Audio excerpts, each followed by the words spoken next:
Truk bermuatan pasir dan batu tertabrak kereta di Kota Binjai. Tidak ada korban jiwa karena pada saat kecelakaan sang sopir berada di luar kendaraan.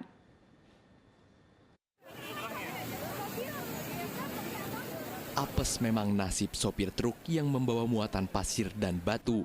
Kendaraannya rusak dan terguling setelah ditabrak kereta yang mengarah dari Medan menuju ke stasiun Binjai. Selain rusak, muatan truk tumpah berserakan. Truk yang membawa muatan ini awalnya hendak menuju ke salah satu pabrik.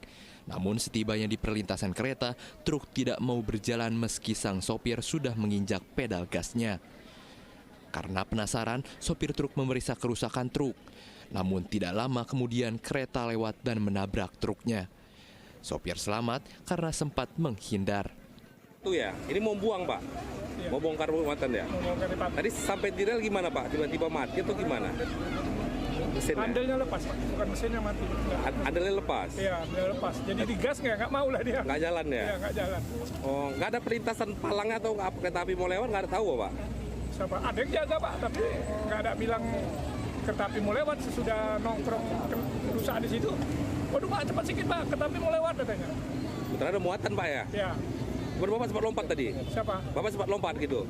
Ya, waktu nampak itu nggak lompat kali lah Pak, tapi sempat apalah kan gitu kan. Iya. Tapi mau perbaiki mobil, tapi kan nggak sempat. Akibat kecelakaan ini, arus lalu lintas di Jalan Megawati Kota Binjai sempat macet. Polisi yang berada di TKP mencoba mengatur lalu lintas untuk mengurangi kemacetan. Muhammad Hamdani melaporkan dari Kota Binjai. Sengketa lahan antara warga desa Pagarutan Dolok dengan salah satu perusahaan di Tapanuli Selatan nyaris ricuh. Masa merupakan kelompok tani mengusir alat berat perusahaan yang sedang menggarap lahan, sebab lahan tersebut diklaim di luar konsesi perusahaan.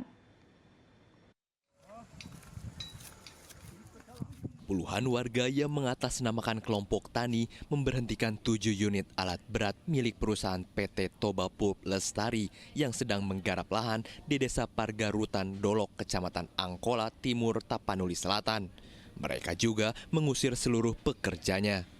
Masa melarang adanya aktivitas penanaman pohon eukaliptus sebab lahan yang ditanami perusahaan diklaim merupakan tanah adat dan berada di luar konsesi PT TPL. Cekcok terjadi saat kedua belah pihak sama-sama bertahan. Karena pihak perusahaan juga mengklaim tanah tersebut memiliki izin pengelolaan dari Dinas Kehutanan terkait. Saat ini, lahan yang diklaim menjadi tanah adat sudah ditanami tanaman sawit, karet, dan palawija. Terjadi sekarang diserobot oleh TPL tanpa pemberitahuan.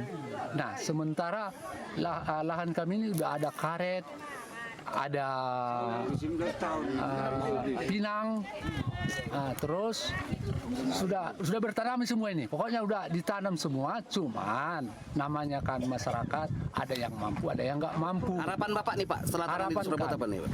Harapan kami mohon kepada instansi pemerintah, terutama kehutanan, Bapak Bupati, Bapak Gubernur dan Bapak Presiden, tolonglah dibantu kami untuk dikembalikan dan pengusaha TPL ini tolong dihentikan. Setelah bersih tegang, pekerja perusahaan akhirnya meninggalkan lahan. Sedang beberapa orang dari kelompok tani masih bertahan dan mendirikan tenda darurat di atas lahan ini untuk mencegah kembalinya alat berat dan pekerja dari pihak perusahaan.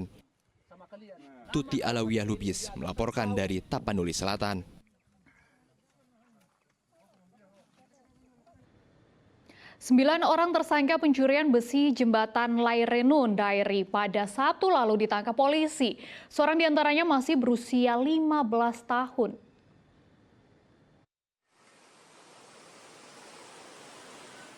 Beginilah aksi 9 orang melakukan pencurian besi jembatan Lairenun pada Sabtu lalu. Polisi telah menetapkan 9 orang itu sebagai tersangka. 8 diantaranya merupakan warga Medan Belawan dan 1 orang warga Stabat. Diketahui 1 tersangka masih berusia 15 tahun. Dari hasil pemeriksaan, ke-9 tersangka mengaku mengerjakan order pencurian material besi jembatan atas pesanan seseorang. Para tersangka mencuri besi 4 meter seberat 4 ton.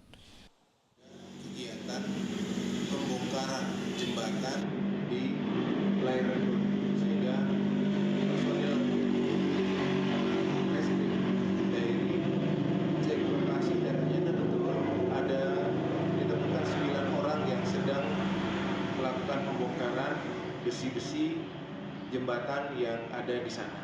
Pencurian tersebut adalah jembatan yang sudah tidak terpakai. Namun demikian, barang ataupun material yang ada adalah material atas kuasa negara. Kini polisi telah menyita barang bukti berupa besi 4 meter, 1 unit mobil pick-up, tabung gas LPG, dan 2 unit mesin las. Atas perbuatannya, para tersangka terancam pasal pencurian dengan hukuman 5 tahun penjara. Tuti Alawiyah Lubis melaporkan dari Dairi.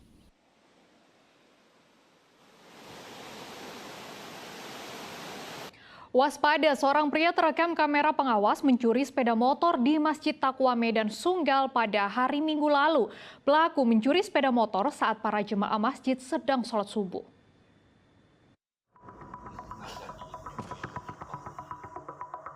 Beginilah aksi seorang pria saat mencuri sepeda motor di Masjid Taqwa Medan Sunggal pada hari Minggu 25 Februari lalu. Modus pelaku berpura-pura menunggu sholat subuh berjamaah dimulai.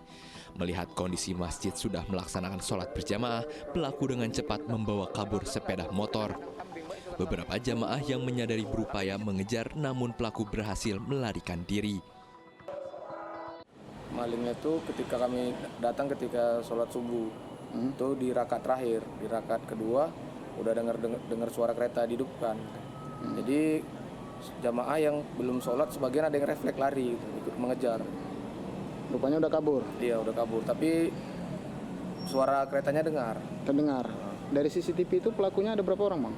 Kalau dilihat 1 orang dari CCTV. Sendiri dari dia melihat kondisi. Kondisi. Lihat karena itu situasi pas ketika sholat ada yang datang atau enggak gitu.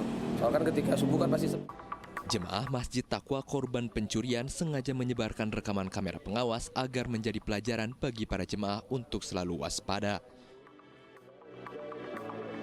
Tuti Alawiyah Lubis melaporkan dari Kota Medan.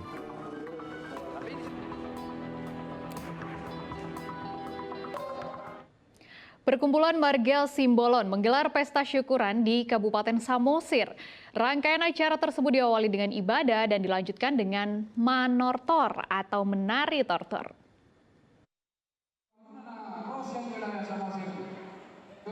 Pesta syukuran awal tahun Punguan Simbolon Dohot Buruna yang digelar di HKBP Pangururan, Samosir dihadiri oleh ratusan ribu orang.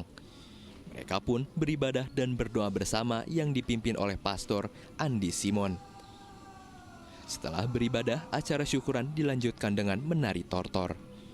Dalam kesempatan ini, Ketua Umum PSBI berpesan agar sesama marga Batak harus menjunjung tinggi keharmonisan, agar selalu dalam damai.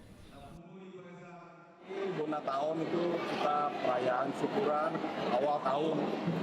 Warga Batak biasa di seluruh dunia, dan kita keluarga besar Simbolon, Perkumpulan Simbolon Dohot Indonesia PSBI Simbolon di 156 wilayah mengadakan syukuran pesta Bona tahun PSBI Simbolon tahun 2024 di Samosir. Jadi ini perwakilan yang hadir dan keluarga-keluarga yang ada. Kita ada 300.000 jiwa kurang lebih ya, seluruh dunia bahkan dari California, dari Amerika hadir. Dan ini sebagai rasa syukur kita, semoga tahun ini kita bisa menjalaninya dengan penuh dengan kedamaian dan juga keharmonian. Syukuran awal tahun ini sekaligus merayakan hari jadi ke-20 Kabupaten Samosir. Yan Asmara melaporkan dari Kabupaten Samosir.